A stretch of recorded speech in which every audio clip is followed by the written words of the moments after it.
first things Donald Trump did in office was choose Judge Neil Gorsuch to succeed Antonin Scalia on the U.S. Supreme Court. The beginning of his confirmation begins in just minutes. He's going before the Senate Judiciary Committee, and one man who sits on that committee is Arizona Senator Jeff Flake. He joins us now on the phone. Thank you, Senator Flake, for allowing us to speak with you on your way in. Thanks for having me on. Now, Neil Gorsuch, to talk about how important this is, he's a relatively young man. He's younger than both of us. I plan on being around for another 30 years or so. So this man may be shaping policy for the next 3 decades, correct? You bet. These lifetime appointments are probably the most important thing that a president does in terms of his legacy. So this is a big one.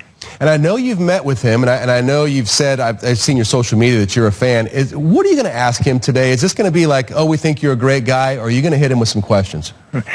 Well, today will be opening statements from all of the senators.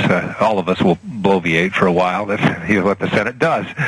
But then he'll make his introduction at the end of the day. Tomorrow is when the questions will really start. Okay. But today it'll be mostly opening statements. When I do get to questions, I'll talk about his view of the separation of powers. That's something extremely important to us here in the Congress, and that he has some very definite views on.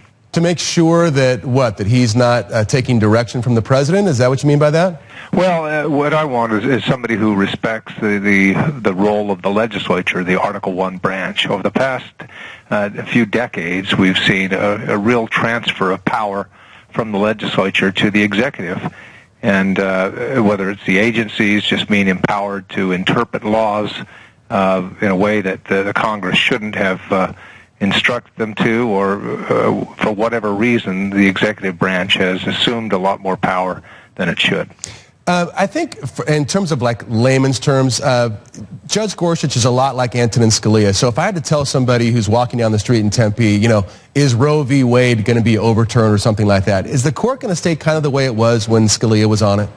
Yes, most people believe that this appointment will simply maintain the balance that was on the court. Judge Gorsuch is not expected to be more conservative than Justice Scalia. He's seen by most as more of a mainstream jurist, although he is what they call an originalist who believes that the Constitution ought to be interpreted as the words are written, not as a living Constitution or a living document. So in that way, he's a lot like Judge Scalia. All right. And